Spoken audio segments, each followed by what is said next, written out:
दोस्तों SSC CGL 2022 की vacancy आ चुकी है और बहुत ज़बरदस्त तरीके से चौंका दिया है बच्चों को, उनके अभिभावकों को, उनके टीचरों को, सबको चौंका दिया है एसएससी ने। तो एक छोटा मोटा कॉन्स्टिट्यूशन टाइप ही बना दिया है पेपर पैटर्न को। तो चलिए देखते हैं फटाफट से पेपर पैटर्न क्या है टीयर 1 और टीयर 2। तो टीयर 1 में general intelligence and reasoning 25 questions और 50 मार्क्स। फिर general awareness 25 question 50 marks, quantitative aptitude 25 question 50 marks और इंग्लिश कॉम्प्रीहेंशन 25 क्वेश्चन 50 मार्क्स। और यहाँ पर 1 घंटा मिलेगा, जैसा कि प्री का पैटर्न था सेम वैसा ही पैटर्न है। और इसमें आप देखिए एम यानी कि मैथ्स, आर यानी कि रीजनिंग, ई यानी कि इंग्लिश और जी यानी कि जीके। अगर आप इसको प्रोनाउंस करते हैं तो ये मृग बनता है। तो कुछ एसएससी ने भी मृग जैसा काम ही किया है, मृग तृष्णा जैसा काम किया है कि पहले टीयर 1 का स्कोर जो था बहुत मायने रखता था। 200, 250, 250 नंबर लड़के लाते थे और उस 250 नंबर की वजह से मेंस में उनकी कट ऑफ बहुत हाई हो जाती थी और उनको बहुत वेटेज मिलता था। इसको ख़त्म कर दिया पूरी तरह से इस बार एसएससी ने। और इस बार प्री के जो नंबर हैं वो काउंट ही नहीं होंगे। प्री को सिर्फ और सिर्फ एक क्वालिफाइंग एग्ज़ाम की तरह ले रहा है एसएससी। यानी पहले एसएससी सेलेक्ट करता था बच्चों को, इस बार रिजेक्ट करेगा कि आपको अगर बेसिक मैथ्स, रीजनिंग, इंग्लिश और जीके यानी कि मृग आती है तो आप इन हैं, वरना आप आउट हैं। तो ये रही प्री की बात। अब बात करते हैं हम लोग मेंस यानी कि टीयर 2 के बारे में और देखते हैं डिटेल टीयर 2 में क्या चीज़ें पूछी जाएंगी और कैसे पूछी जाएंगी। देखिए टीयर 2 में ना इन्होंने सबसे पहले सेशन में डिवाइड कर दिया है, सेशन 1 और सेशन 2। सेशन 1 जो होगा वो होगा 2 घंटे और 15 मिनट का और इसमें जो है 3 सेक्शन इन्होंने डाला है, सेक्शन 1, सेक्शन 2, सेक्शन 3। सेक्शन 1 में 2 मॉड्यूल डाला है, सेक्शन 2 में 2 मॉड्यूल डाला है और सेक्शन 3 में 1 मॉड्यूल डाला है। मतलब एक कॉन्स्टिट्यूशन टाइप फीलिंग नहीं आ रही है कि इसमें सेक्शन और फिर पैरा और फिर।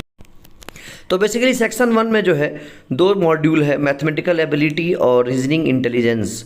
30 क्वेश्चंस आएंगे, टोटल 60 क्वेश्चंस आएंगे और 3 नंबर का हर सवाल रहेगा, तो 180 मार्क्स रहेगा टोटल। अब आ जाते हैं सेक्शन सेकंड में, जिसमें इंग्लिश लैंग्वेज और कॉम्प्रीहेंशन और दूसरा है जनरल अवेयरनेस, जिसमें 45 क्वेश्चन और 25 क्वेश्चन है, 70 क्वेश्चन रहेंगे और ये भी 3-3 मार्क्स के हैं, तो 210 नंबर का ये हो जाएगा।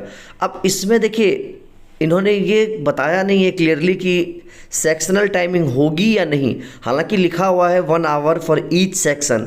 तो अगर ऐसा होगा तो मान लीजिए 1 घंटा अगर आपको मैथ्स और एबिलिटी के लिए मिलेगा और 1 घंटा आपको अलग से इंग्लिश और जनरल के अवेयरनेस के लिए मिलेगा, तो आप सेक्शन के बीच में स्किप नहीं कर सकते, जंप नहीं कर सकते। तो यहाँ कुछ लोगों को ये सब सुन के बैंकिंग वाली फीलिंग आ रही होगी अंदर से कि आईबीपीएस के जैसा एग्ज़ाम ही हो रहा है। जी हाँ, बिल्कुल उसी पैटर्न पे जा रही है एसएससी और कोशिश कर रही है कि बैंक और एसएससी दोनों को मर्ज कर दिया जाए। तो अब चलिए देखते हैं हम लोग सेक्शन 3 के बारे में। सेक्शन 3 में देखिए कंप्यूटर नॉलेज और मॉड्यूल है और इसमें क्या है कि 20 क्वेश्चन आएंगे 3 नंबर के और मात्र 15 मिनट का टाइम आपको मिलेगा। तो 2 घंटे 15 मिनट का आपका एक दिन पेपर होगा और फिर दूसरे दिन आपका होगा डाटा एंट्री ऑपरेटर, मतलब डाटा एंट्री करना आना चाहिए आपको। तो एक तरह से बेसिकली ये टाइपिंग टेस्ट है और ये टाइपिंग टेस्ट जो आपका होगा वो किसी और दिन रखेंगे ये लोग और ये भी 15 मिनट का है। और इसमें देखिए आप मार्क्स देखेंगे ना तो मार्क्स नहीं मेंशन्ड है, इसका मतलब ये क्वालिफाइंग है और आपको सिर्फ इसको क्वालिफाई करना है। हालांकि कुछ पोस्ट स्पेसिफिक ऐसे हैं जिनके लिए इन्होंने अलग से लिखा हुआ ये चीज़ कि स्टैंडर्ड सेट करेंगे उसके लिए अलग से और उसमें आपको ज़्यादा वर्ड्स डालने होंगे या कुछ इस तरीके का डाटा एंट्री होगा जो कि थोड़ा सा टफर साइड में होगा। तो वो अब क्या होगा वो तो होने के बाद ही मालूम पड़ेगा। तो कुल मिला के पेपर 1 और पेपर 2 की अगर हम बात करते हैं तो पेपर 1 आपका हो गया 200 नंबर का जैसे पहले होता था और इसमें सिर्फ आपको क्वालिफाई करना है। और पेपर 2 आपका हो गया 180 प्लस 210 प्लस 60 यानी 390 और प्लस 60 यानी कि 450 नंबर का आपका पेपर 2 होगा, जो पहले कितने का होता था, पहले आपका ये होता था 400 नंबर का।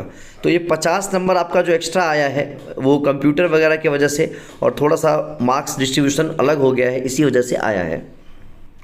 तो दोस्तों जुट जाइए तैयारी में और लग जाइए अपने मिशन पर, और जीएस और इंग्लिश को बहुत इंपॉर्टेंस देना है क्योंकि उसी का सबसे ज़्यादा वेटेज है। और देखिए अगर कायदे से देखा जाए तो मैथ्स पहले था 50 नंबर प्री और 200 नंबर मेंस, यानी 250 नंबर का था। अब क्या है 90 नंबर और सिर्फ मेंस में। अगर इंग्लिश की बात करें तो पहले क्या था कि 50 नंबर प्री और 200 नंबर मेंस, अब क्या है 135 नंबर सिर्फ मेंस में। अगर मैं जीके की बात करूं तो पहले 50 नंबर प्री में था, लेकिन अब सिर्फ 75 नंबर मेंस में काउंट होगा, प्री का काउंट नहीं होगा। अब आते हैं लास्ट में हम लोग रीजनिंग पर। तो रीजनिंग में क्या स्थिति है, रीजनिंग में पहले क्या था, पहले था 50 नंबर सिर्फ और सिर्फ प्री में, लेकिन अब जो है वो 90 नंबर मेंस में। यानी सबसे ज़्यादा इज्जत किसको मिली है, इंग्लिश को मिली है। तो जिसकी इंग्लिश अच्छी होगी वही बाजी मारेगी।